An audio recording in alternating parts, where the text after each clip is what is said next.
Hey there, FlossTube. Welcome back to episode number 26. My name is Liz. My company is Hello from Liz Matthews, and I am excited to spend some time with you today on Wednesday, June 3rd. If you guys follow me on Instagram, say it all the time. If you guys follow me on Instagram, which I hope you do, my handle is Hello from Liz Matthews. You will know that I have a serious problem with getting the date wrong. Not the number date, but I kid you not, I think maybe half of the time I say Happy Tuesday and it's Wednesday. It's a real problem.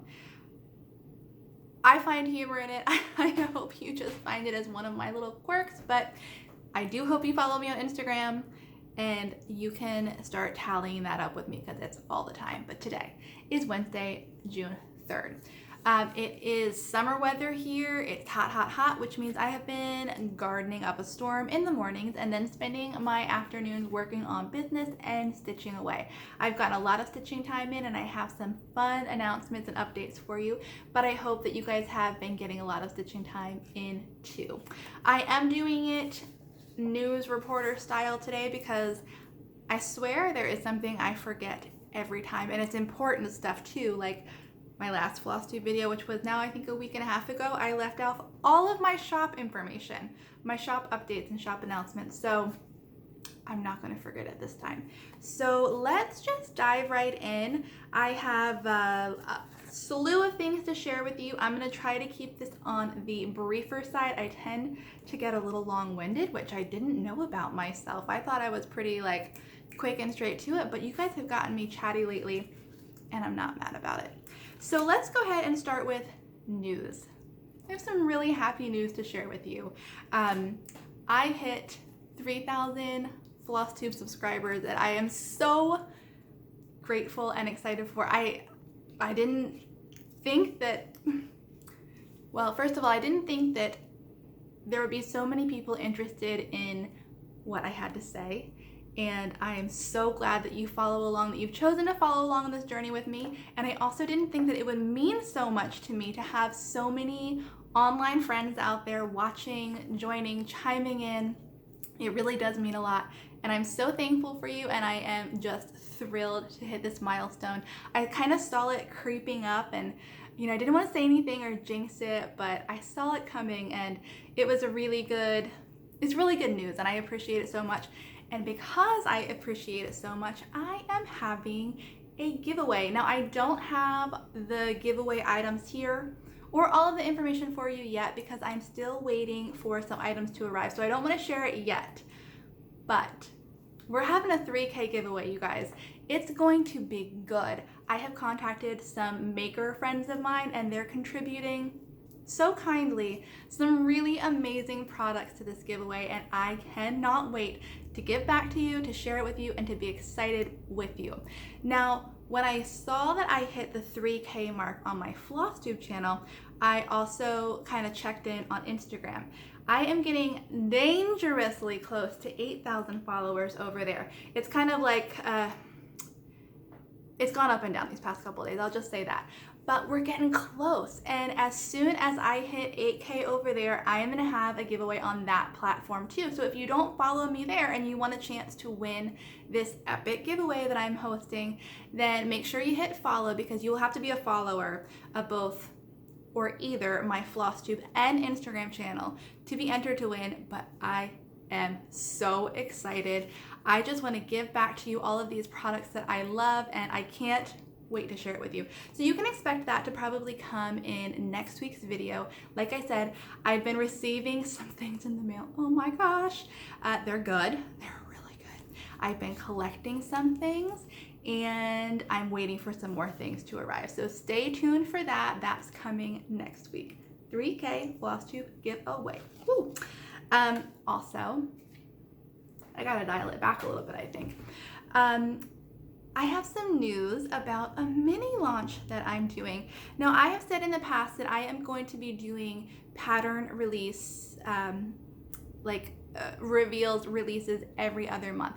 I did have one in May that went so well, and I am so excited about. But, okay, let me back up. sorry, I'm looking at our sliding doors and I swear a paper towel, crumpled up paper towel just fell from the sky, but it turns out it's just a leaf. We have some nesting birds out on the pergola patio area and I am watching them like a hawk. So anyway, okay, back to what I was saying. I had planned on releasing designs every other month, which would have been May and July. But I've got 2 patterns that I'm finishing up now that I think that you guys would really like for the 4th of July. And I don't want to wait. I want to put them out there. I want you to have them, to have time to stitch them and enjoy them. And it also happens to coincide with my mom, who is Kathy Barrick. If you don't know, Kathy Barrick of Kathy Barrick Designs is my mom. She taught me everything I know, and she is such an inspiration and role model to me. She is also ready to release some designs. So we decided to have a co-release, I guess you could say. Now, Mom and I are 2 completely separate entities and 2 completely separate businesses, but we like to get together to do reveal and release videos together. So I want to say next week. I don't want to commit to early, late, or mid next week. Mom and I are going to get together and we are going to post a video of our new releases. Mine will just be that mini launch that I was talking about. It's 2 designs. Just a spoiler alert, I'm releasing 2 designs. I don't want to say how many Mom is releasing because I'm not entirely sure, more than me. But you will get to see Kathy Barrick's new designs first. You'll get to see my new designs first. And then you can place your orders with your shops, and we will give you dates on when those will be shipping to your LNSs and online shops in that video, which is coming next week. I feel like I might have made that a little confusing. I feel like I've had too many coffees today, but let's just roll with it. So 2 really big and exciting announcements, my 3K giveaway and a mini launch coming next week alongside Kathy Barrick. You guys love when she's on my channel. I hope that she enjoys being on the channel, and I really like sharing that relationship with you guys. So stay tuned for that. I will of course post all over social media. You won't be able to miss it. It'll be there. Shop announcements for you. Moving through my index cards here. Shop announcements. I have all of my May released patterns, which are Aloft, Flowers Always, the Red R Sampler, and the First Day of Christmas Sampler Entry. Those 4 new patterns that came out in May are now available in my shop. If you've been looking for them, if you've had a hard time finding them, you can get them now. I'm ready to ship. I'm shipping pretty quickly, and they're there for you. I do want to let you know that I am now shipping all of my charts with tracking. The US Postal Service, which is how I ship all of my charts, has been overwhelmed. I totally get it. And I've had some charts kind of slip through the cracks or take an insanely long time to reach its recipient. They always do reach the recipient, but sometimes it's like a month. So I have decided to add tracking to all of my orders. So if you have any questions about where your item is, as a shop owner, I can actually provide you with information rather than saying, I'm so sorry, I don't know, let me ship you another one. So just know that there is now tracking attached to every order. In addition to that update to orders, you can also now find the PDF version of the First Day of Christmas Sampler Entry in my shop. It is my first PDF ever. It took me an embarrassingly long time to figure it out and to get those into my shop, but that one design is there and available now. I plan on putting many more in my shop in PDF form. I just haven't had a chance to yet, but that's there, particularly because I'm hosting this sale. I wanted you guys to have access to it easily. I know it was sold out in many shops recently, so it's there if you're interested. It's an automatic download. Be sure if you're in my shop looking for that chart that you are careful to select whatever you prefer. It says PDF. It's the very first thing on the description box. PDF, first day of Christmas, sampler and tree. Or if you prefer a paper copy, I am a paper copy gal. It will just say first day of Christmas, sampler and tree pattern. It will not say PDF. Be careful of what you choose. Few more updates for you. I have, thankfully, gotten some sanguine linen from Weeks Dye Works back in stock, and it's in my shop now. I have only a handful of pieces left. Let me reach this. And what it is the perfect cut size for the May flowers tree. So you're not having to buy a fat quarter, fat half, fat eighth, yard, whatever, to complete one project. It's the perfect size. It leaves you with, I believe, a 3-inch margin on height and width. So you can stitch the May flowers tree as I finished it. This is a beautiful, beautiful linen. It's Weeks Dye Works. What I have in my shop is, excuse me, I'm standing up today, can you tell? What I have in my shop is 36 count linen. It's what the model was stitched on, and I find that it's pretty, you guys tend to like 36 count. So that's in my shop now. Like I said, there's not a ton left in there, so please don't delay if you wanted to get your hands on that. And the last bit of shop news I have for you is there's a new freebie in my shop. I send a freebie with every chart that I send out. I just got to a point where I ran out of previous freebies and I wanted to come up with a new one. So as of, I think 2 days ago, there's a new freebie going out. Get your hands on it now with any order from Hello from Liz Matthews Etsy shop. All right, I ticked all the boxes for shop news.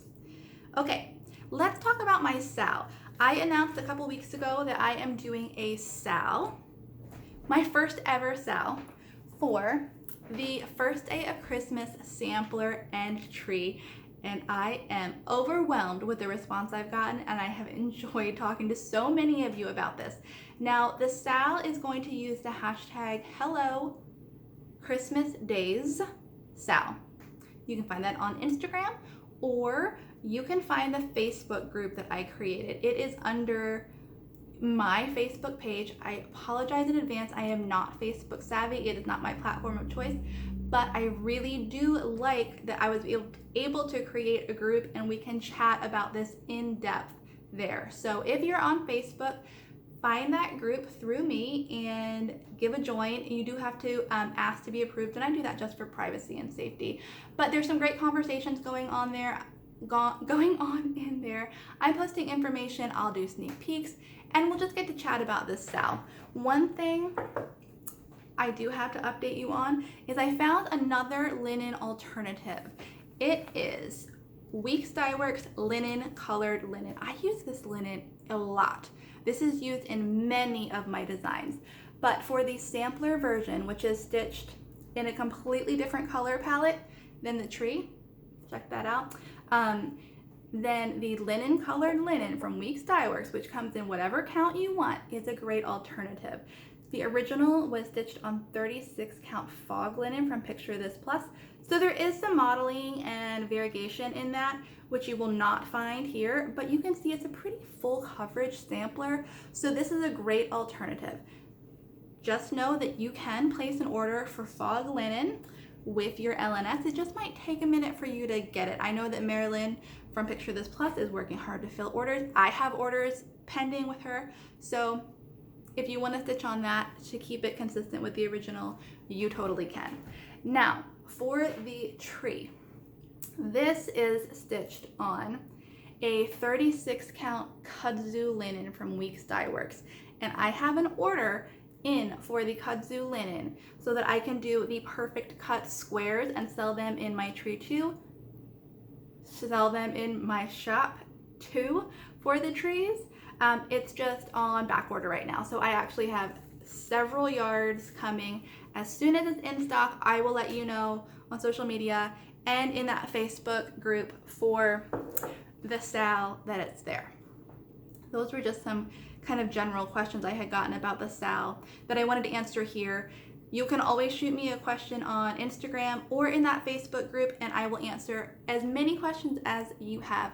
One thing that is still kind of up in the air that I've gotten questions about is if I'm going to do, like, my example was 12 drummers drumming.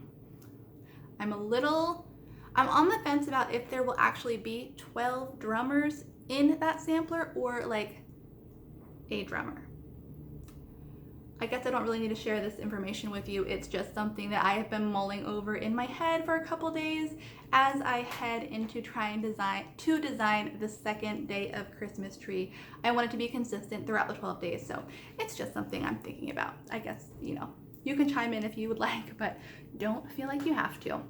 I wanted to give you a little sneak peek. This is the color palette for both of the releases that are coming to you from me next week.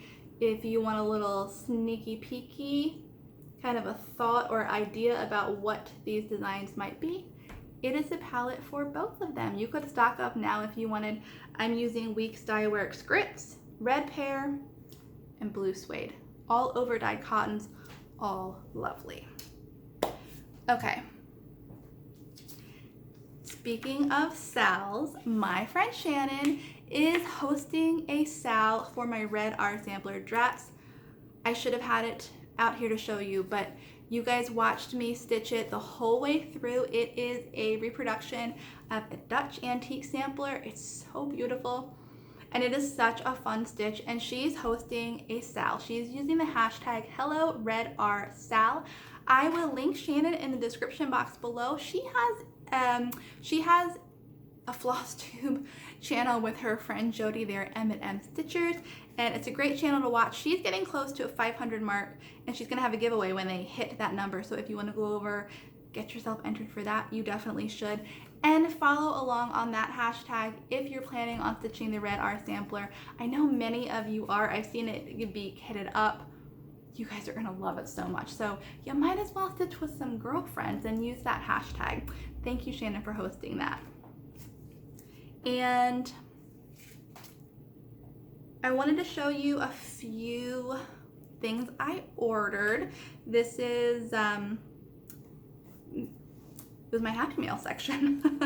I got an order of needlepoint silk in the mail. I have 3 reproduction samplers that I have coming down the chute. They'll be released before the end of the year, some even at market next year. I'm planning ahead, trying to be prepared. So I needed the needlepoint silk for those pieces. You guys know I have become a full silk convert. I love working with silk. I do always offer a very thoughtful DMC conversion. If silk is not your thing, it's not your preference, or it's not in your budget, you can always stitch my patterns in DMC. But I thought it would be fun to just share with you the color palettes of these pieces that will be launched from me over the next year. Okay, this is a little, this is shocking. When I saw this, I was like, whoa, they're not gonna believe it. And before I show this to you, here's a little sneak peek into a designer's world. This sampler has, I think, 5 colors that I need. But because it's so hard to see colors online for, you know, for fibers, for fabrics, I had to order many more. So let me just go ahead and show it to you. How fun is that? So I ordered multiple shades for all of the colors I need, hoping that one of them will be right. I haven't actually determined if one of them is right, but fingers crossed. But how unlike me is that color palette? I saw that and I was like, whoa, I like it, but that doesn't look like a traditional Hello from Liz Matthews pattern there, or color palette there. So I'm really excited about that. I'll give you a little hint. This is for a French piece. Okay. This is the next color palette. Blues, greens, these are browns on the end. I needed to try 2 different shades out. There that is. Oh, so much fun. And let me show you one more. Kind of similar to the Red R sampler, but it's different, I assure you. Here is that color palette. This is another reproduction. All three of them are reproductions. And you can see these reds. They're darn close to each other, but they're slightly different. So I felt that I was required to order both of these. And it's true, I want to make a good selection. So I ordered both of those to see how they fit with this palette. And I'll make a selection based on the antique and also how all of the colors work together. So there's a little sneak peek of things coming down the way for you. I wanted to share that with you because I know I'm not sharing a lot of actual needlework with you for this video, and I wanted to do that instead. The other item I purchased, shocker, it's another historic needlework book. I ordered this from Teresa Kitten Stitcher. Her book selection is amazing, and she had actually reached out to me saying this is a great book to have. We were just kind of chatting books, and she made a couple recommendations, and she said you should try this one.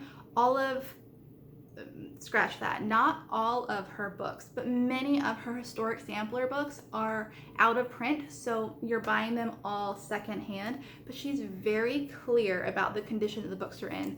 This is great. This works great for me, and this book is maybe one of my favorites that I own right now. I've been pouring through it. It's so good. It's really affordable too. Books can tend to get kind of up there in price. This is a very affordable one. If you're in the market for kind of a general overview of antique samplers and the history of needlework, I highly recommend this. It's in Kitten Stitcher's shop now. Don't mind this. This is because I did like college level. I felt like I was back in college doing research for the history of needlework segment that we are going to talk about today. It was so fun, and I just can't say enough good things about this book. If you can get your hands on it, do. So those were my purchases this week, and then I did receive a little bit of happy mail because you guys are so nice. I never ever expect it. I'm always blown away to receive it, and it always just, the fact that you guys think about me and take time to send me things or share a bit of happiness, really, like, that's what gets me, and I appreciate it so much. So Deborah from Canopy Stitches sent me a very nice card. I've seen these before. They're just beautiful. Along with my very first scissor fob. Wow, can't talk today. Can't talk any day, really, I guess. How sweet is that, Deborah? Thank you so much. This was made by Lady.Creates, or I think the correct info is it was sold by Lady.Creates. It says she believed she could, so she did. And there is a donation to the Susan G. Komen Breast Cancer Fund associated with this purchase. So thank you, Deborah, so much. You really didn't have to do this. I'm so happy to have met you, and I appreciate this, and will think of you every time I see it and use it.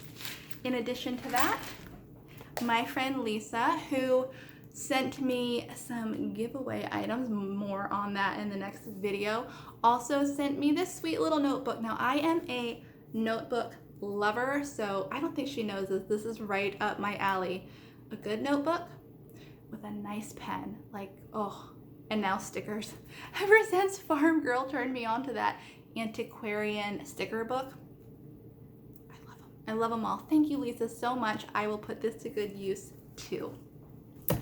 All right, that is all of the regularly scheduled FlossTube information I have for you today. We are going to now discuss the history of needlework segment. I need to catch your name. I was just messaging Kia and Steph saying I need like a tagline for this segment or something fun and catchy to call it. But we're just gonna move right into that. If you're interested, which I hope you are, I've gotten some really good feedback in response to sharing the history of needlework on my channel. I hope you stick around. If not, I will see you next time, hopefully next week for that reveal video. I hope you stay well, and I'll talk to you later. And If you're still here, yay, thank you. I find this just so interesting. I'm gonna try to not talk your ear off about it, give you kind of a general information, and if you wanna dive in and learn more, you certainly can. I have been researching, like I said, like a college student. It has been so much fun, and the things I have learned, just the more I learn, the more I want to know. So I have some sort of organization happening here. I hope that translates, and I'm going to try to move through this section without taking up your whole afternoon. Now, in the last video, I gave you a brief overview about what samplers are and why I thought their history was so interesting. And that's kind of what I'm going to do this time too. There are so many subcategories that have come up when I've been doing my researching and learning that this is going to be a bit of a overview as well. Just know that everything I'm mentioning now we'll talk more in depth about in future videos because there's so much that goes into each one of these things. Please know that I am very much still learning. I might go back and edit some of the information I share with you based on new things I learn, new knowledge I gather, but this is what I know for now from these amazing books. Let me go ahead and say that at the end of this little segment, I will share with you what all the books are and where you can find them. This focus today is going to be on American samplers at the time of during the time of the colonies and the beginning of the United States. So that's the time frame that we're looking at today. I have been shocked by how much you can tell just by looking at a sampler. You know, I find myself, or I used to find myself in antique stores browsing samplers all the time with my mom. I kind of grew up kind of like sampler radar because of what my mom loves. And it blows me away how much information you can find that you are given just by a sampler, something that a woman hundreds of years ago worked by hand in the same way that I'm working a sampler now, and the information provided in that simple sampler. So that's what I want to go over today, is the vast array of subject matters covered by what seems like a simple needlework piece. The first thing that you're going to notice is, or should I say, the first thing you might be able to notice if you've done your research, and historians would be able to tell you, is the region that the sampler came from. Now, as the colonies were growing, and you know, we had the 13 colonies as they were getting set up, each colony was a different region, and within that region there were certain schools and subcategories. So all of the books that I'm going to show you today are broken down. Like, let me show you. This is the book I showed you last week or a week and a half ago. They're all broken down by categories because, shoot, I'm fumbling over my words. They're all broken down by areas because each one of the colonies, what we know as now different states, had their own look that was developing because of the school teachers and the geographic region. So Maryland samplers have a completely different look when you break down the fine details of Rhode Island samplers or Massachusetts samplers. It's crazy. So someone who's very educated in the needle arts would be able to look at that and say, oh, that has traits of a Maryland sampler. I say Maryland because I'm in Maryland, but the majority of the needlework you're going to find is going to come from New England, from Pennsylvania, Massachusetts, Connecticut, Rhode Island, up to Maine, down to Maryland. But I have learned that there is not much information. There aren't many schools. There are far fewer surviving samplers in the South. So most of the information I'm going to give to you comes from the New England area.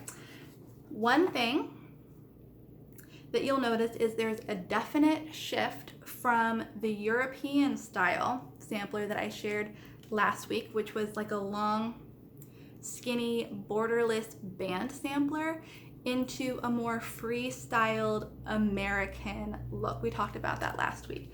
So within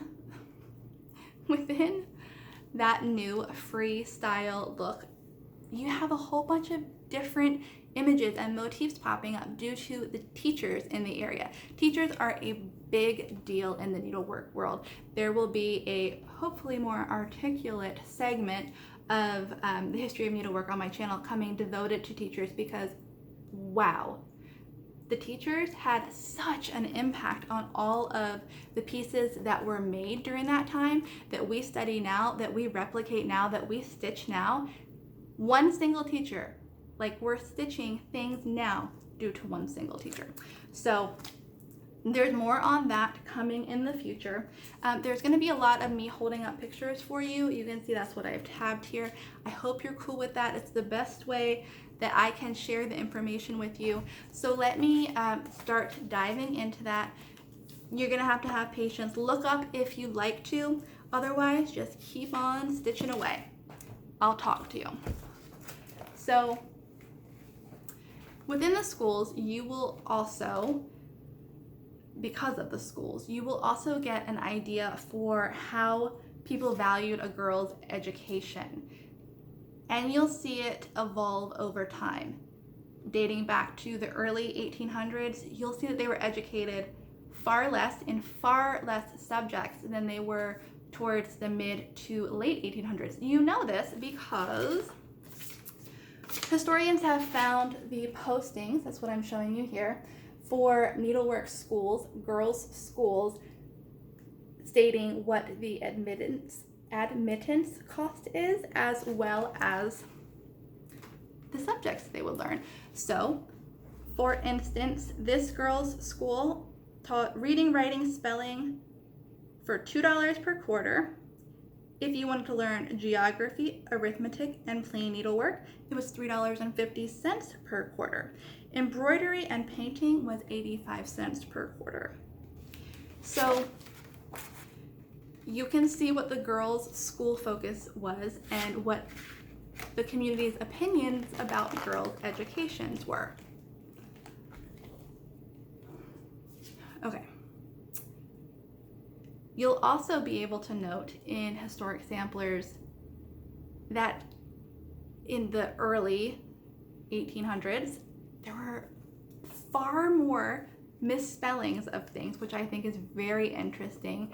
And they get fewer and fewer as girls were integrated into schools and also had teachers guiding them.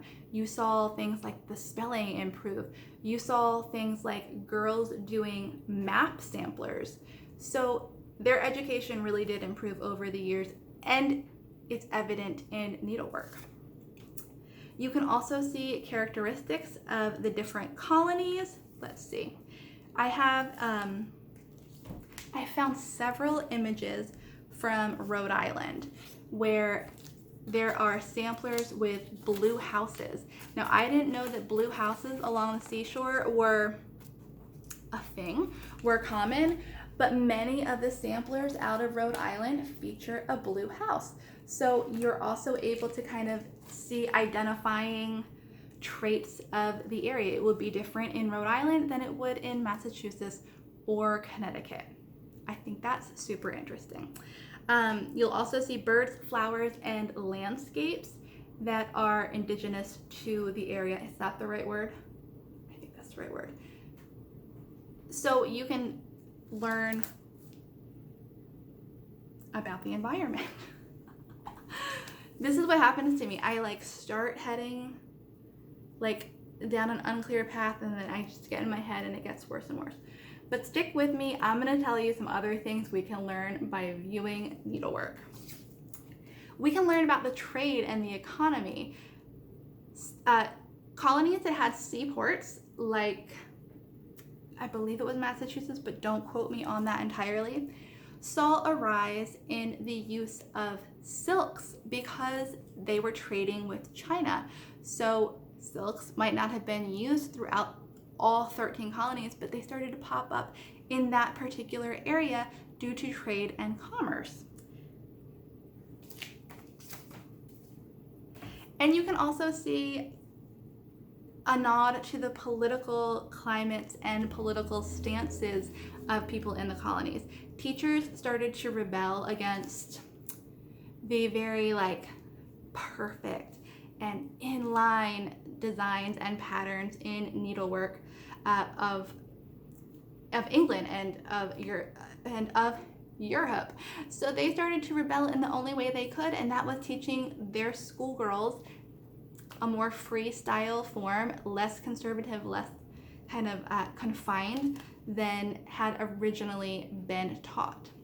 And an unusual material pops up. I didn't know about it until last night, to be honest with you. It's something called linsey woolsey, and it is a fabric that could be produced in the colonies because settlers didn't want to rely on England anymore. They wanted to be independent. So they started producing a product called linsey woolsey. I'll spell it below, but it is named after linen and wool because that's what they could produce, and they could weave at home for much less expense. It was much more affordable and quicker. They didn't have to rely on anybody anymore. So I have a picture of it if I can find that.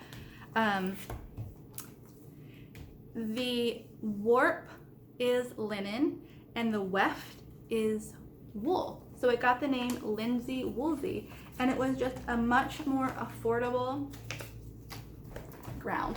It has this dark look. It's much darker. I want to say less desirable than linen because of the color, but I think they traded convenience for, they made do with this is what I'm trying to say. Now there aren't a large number of samplers stitched on linsey woolsey, probably due to the color, but it does start to pop up, and that is just, again, signaling that the colonists wanted to be independent. They didn't want to rely on England anymore. So all of that to say, there's a lot that can be learned from viewing samplers, viewing needlework that young girls made that are still telling stories today. I do have just one more kind of fun fact I wanted to share with you, totally off topic of the things that you can learn from needlework, but my friend Carol shared this with me at market when I purchased this book. This is a book by Betty Ring. She's kind of known as the, authority in needlework. She is no longer living, but she put out many books, and her collection was vast, very vast. So when she passed, or after she passed, I'm not sure when, her collection went to auction. And when I brought this book back to the room, Carol was like, you have to look at this one picture in here. I want to share this picture with you. I had plans on sharing many more pictures, but I got nervous and stumbled over myself. So this is all you're getting today. This piece that was in Betty Ring's collection went to auction at Christie's, and you guys, in January of 2012, this piece sold for $1,070,000. $1,070,000. I don't know how to say that because I don't usually say those high numbers. Can you believe it? Over $1 million. It is by Mary Antrim and was stitched in 1807. Dang, $1 million. Just a fun needlework history fact for you. I swear I'll get my act together. That history of needlework segment did not go at all how I practiced it in my head for the last 24 hours. But I hope you're still interested. Like I said, these were all subjects that I want to touch on in much more depth with photos in the future. I hope you stop back, please. It's been a week, you guys. It's been a week. I feel like I'm not firing on all cylinders, but I really wanted to connect with you and put this up. Thank you. If you're still here, thank you. I appreciate it so much. And I will be back with you next week for those releases with my mom. I hope you continue to be well, to stay well, be well, stay well, and stitch on.